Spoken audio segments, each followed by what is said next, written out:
and welcome back to Humanitarian Horizons. I'm your host, Christina DiArcangelo.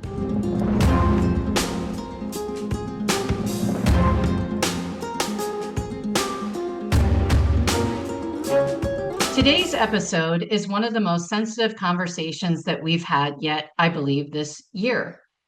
It involves the death of political activist Charlie Kirk and the ongoing political debate surrounding it, and the growing number of voices asking serious questions about what happened and what has happened since.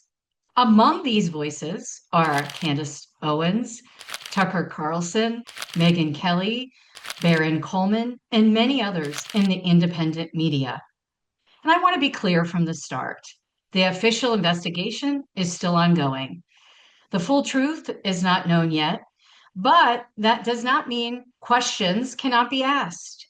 In fact, responsible societies must ask questions when inconsistencies appear. Charlie Kirk's death shocked the country. I'll never forget when that day happened. And I was just working, through the day, and I saw the notification on my phone. And that was one of the most horrific text messages that I have received, in a very, very long time. Charlie Kirk was a major political figure, the founder of Turning Point USA, and someone who built an enormous following in the conservative political activism space. Regardless of where anyone stood politically, his death was tragic. It was in front of the entire world. We all saw it, and we can't unsee it. I still see it. It is horrific that it happened in the manner that it did. A life was lost. A family lost a husband and a father.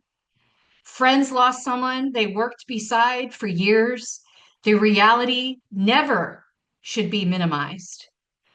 But tragedy also raises another responsibility, the responsibility of truth. Since Charlie's death, a number of commentators have raised concerns about the narrative that has been presented to the public. Candace Owens, who worked closely with Charlie, has been one of the most vocal figures questioning the story. She has said publicly that official explanation does not answer many of the questions she and others have, including myself. I have a lot of questions about what happened.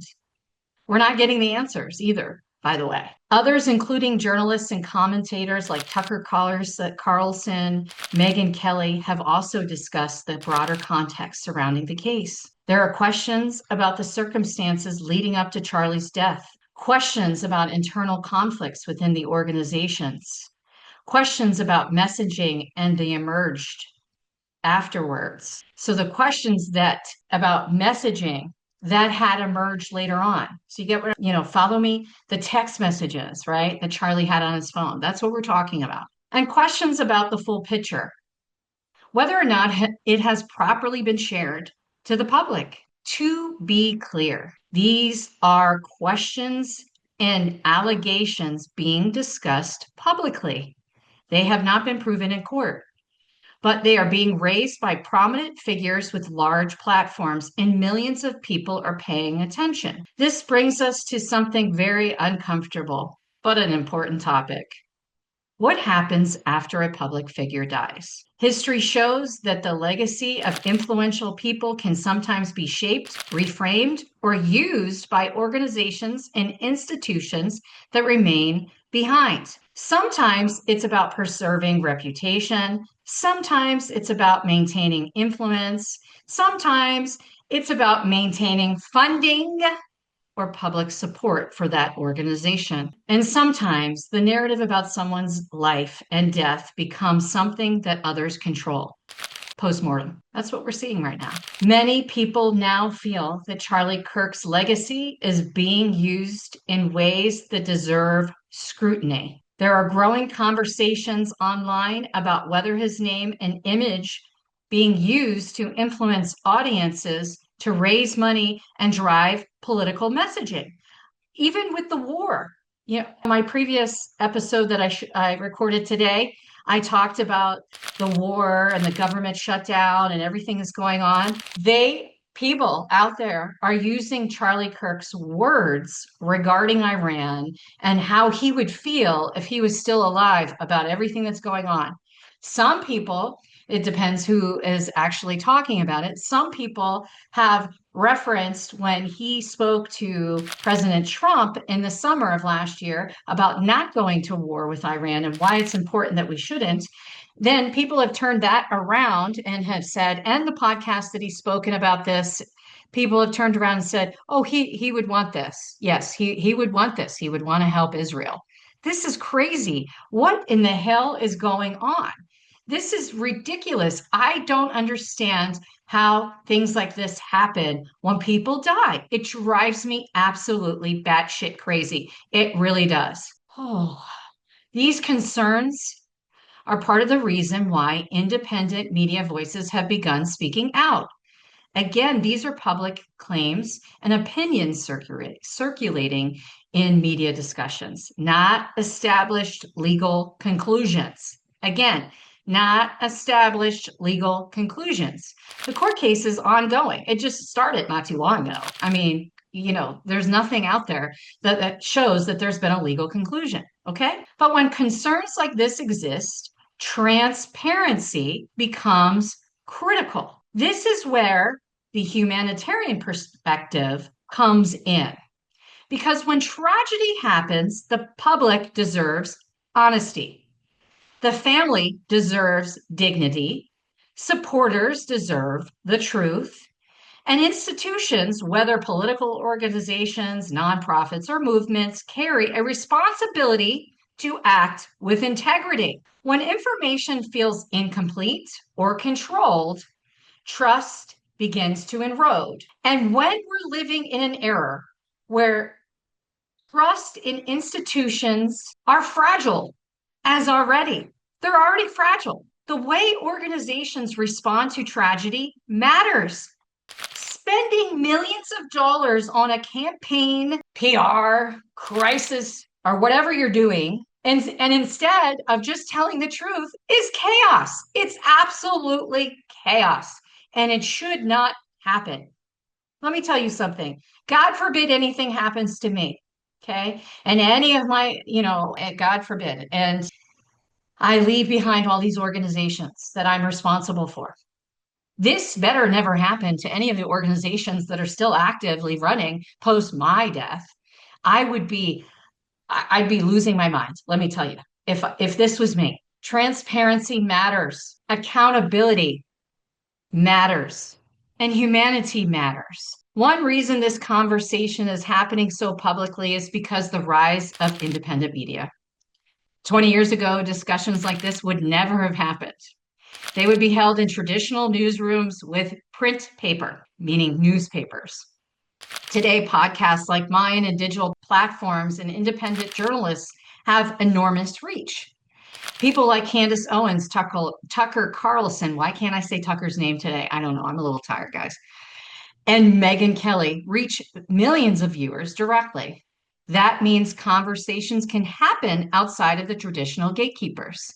But it also means audiences must be more thoughtful and careful about distinguishing verified facts from opinion, investigation, and speculation.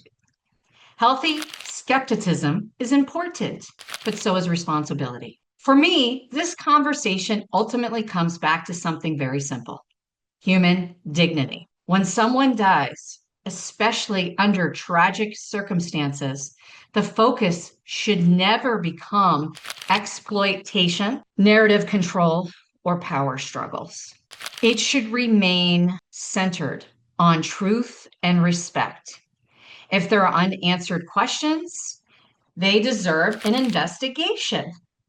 If there are inconsistencies, they deserve clarification, in my opinion. And if organizations are invoking someone's legacy, they carry the profound responsibility to do so with honesty and integrity. Listen, when my dad died, okay, as you guys all know, from previous podcasts when I am Christina DiArcangelo kicked off my brand in my first podcast. I am Christina DiArcangelo. We are the same. My first season, I talked a lot about my dad. And I talked a lot about his legacy. Okay.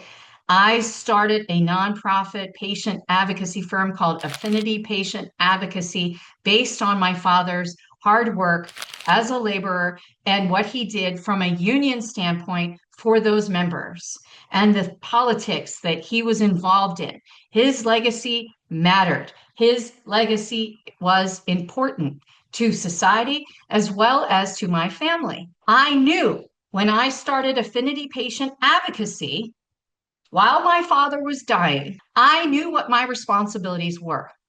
I knew what I was supposed to be doing. And I knew that I would never, ever act without honesty and integrity. That's just non-negotiable for me.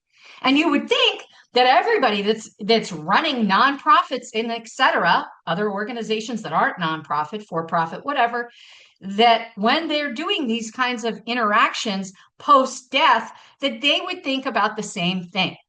Well, it doesn't always happen, right? History has shown us that many times the truth eventually surfaces. I can't wait for that day to happen here with Charlie Kirk's death. The question is whether institutions choose transparency early or whether they resist until they can no longer. Charlie Kirk's death remains painful and a very controversial event. The investigation continues. The legal process continues, and the public conversations continue. As the conversations unfold, I encourage everyone listening to approach the topic with two things: curiosity and compassion. Because while the political debate may continue, the human reality remains the same. A life was lost, and the truth matters. My dad used to always say, the truth sets you free. So why aren't we getting the truth? Thank you for joining me today on Humanitarian Horizons. If you value this conversation, please share this episode and continue engaging in thoughtful dialogue about issues shaping our world. I am Christina DiArcangelo. Stay informed, stay compassionate, and keep your eyes on the horizon, and remember your place with God. Thank you. Until next time.